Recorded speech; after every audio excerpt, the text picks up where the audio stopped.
Welcome to the vastly ancient site of Ivinghoe Beacon in the Chiltern Hills. This location has an ancient history, with the hill behind me once being an Iron Age hill fort, and the valley beneath it is known as Grim's Ditch or Dyke, which was once an ancient drover's path. Now, the Grim of Grim's Ditch could refer to the devil. It is a word that's been used to refer to him. However, it's also been used to refer to Odin. So join me as I ascend the beacon and pour a libation to the old gods.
Now, as well as the remains of the Iron Age hill fort, there are thought to be tumuli here, or burial mounds. Now, this looks suspiciously like one, so does this over here, and also this. Now, I'm not entirely sure, but these look artificial. They may be part of the Iron Age hill fort design, or they may also be burial mounds. Here's one for fans of geology. You can see these white streaks everywhere within the soil. Now, these are the Chiltern Hills, which are renowned for their chalk content, and there we have some.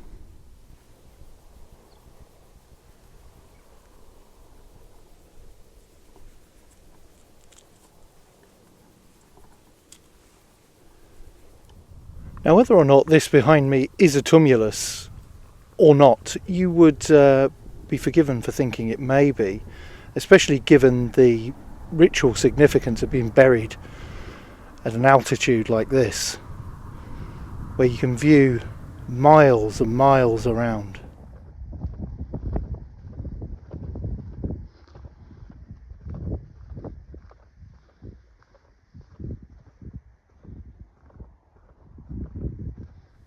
So a bit of personal news here. So viewers who watched my Maya temple pyramid climb will know, or attempted climb, will know that heights are not my strong suit. And the camera is really not doing justice how steep this chalk hill is behind me to get to the top of the beacon. So this is going to be an interesting experience for me.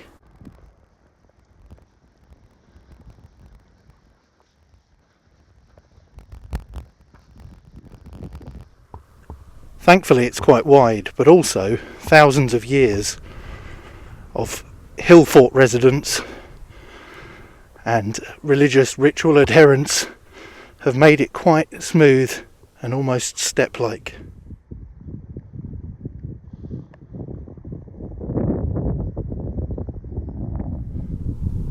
And here we are, I've made it. So this little hill on top is the highest point, so we've successfully navigated that. And there's a marker ahead with some information on it too.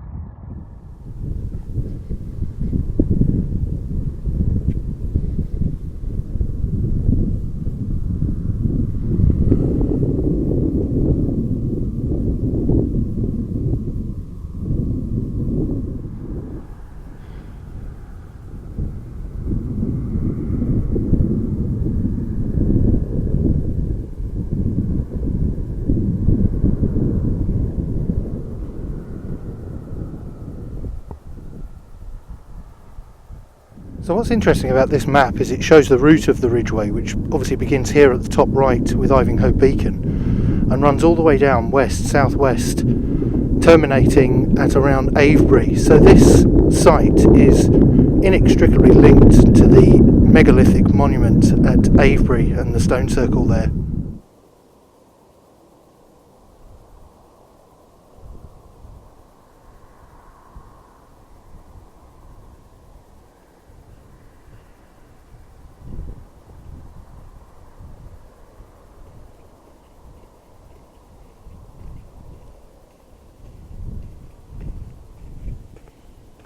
Now, one interesting feature of the landscape here, you can just see above my shoulder there, the white mark. I've got some better pictures of it and video footage, but that might appear to be a chalk horse on the landscape, like the Uffington White Horse at Uffington Castle. But it is in fact a chalk lion, which is in relation to Whipsnade Zoo, which is nearby. So I would imagine that would divide opinion on whether or not that is in keeping with the Iron Age Hillfort, which I'm now on. What do you think? Let me know in the comments below. So I said I was going to pour a libation to the old gods, partly tongue-in-cheek, but partly seriously, because a place like this does make you sort of consider how things were and what people believed in many years ago. Now, a libation is a drink that or food item which has some value, which you are willing to sacrifice, as I understand it. I don't think you have to sacrifice all of it, so I'm going to drink some of it first and then do that. But I think cider's a good English product, English apples to give back here. So cheers.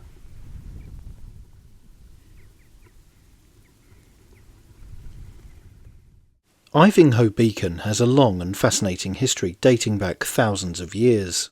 The hill's strategic position made it an important site, and evidence of an Iron Age hillfort suggests it was once a defensive stronghold. The remains of ancient earthworks can still be seen today, hinting at its past as a centre of human activity. There is a tumulus or ancient burial mound on Ivinghoe Beacon. This is believed to date back to the Bronze Age, around 2000 to 800 BC, and is one of several barrows found in the Chiltern Hills area. These burial mounds were typically used to inter important individuals, possibly local leaders or warriors, and often contained grave goods such as pottery, tools and weapons. While the exact history of the Ivinghoe Beacon tumulus remains unclear, its presence suggests the area was of significant importance to prehistoric populations, and it is not difficult to see why. The beacon's commanding position would have made it a symbolic and practical location for burials, ensuring the deceased remained a visible part of the landscape. During the medieval period and beyond, the beacon became part of a network of warning signals used to alert communities of potential invasions. Fires would be lit at the summit to send messages across the landscape, a practice that continued into the early modern era, particularly during times of national threat, such as the Spanish Armada and even the Napoleonic Wars. The area around Ivinghoe Beacon marks the starting or ending point of the Ridgeway National Trail, an ancient path used for thousands of years by travellers, traders and even Roman legions. The overall site is now part of the National Trust's Ashridge estate. So I'm just heading back, but this is a particularly good vantage point to see the Hillfort remnants here. because these undulating lines are clearly not natural.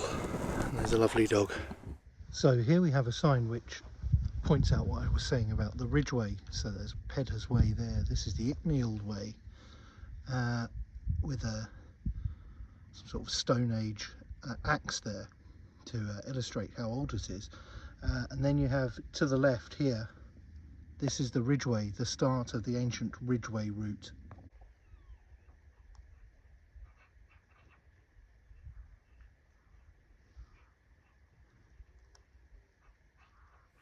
So I'm close to where I started, with Ivinghoe Beacon in the background there.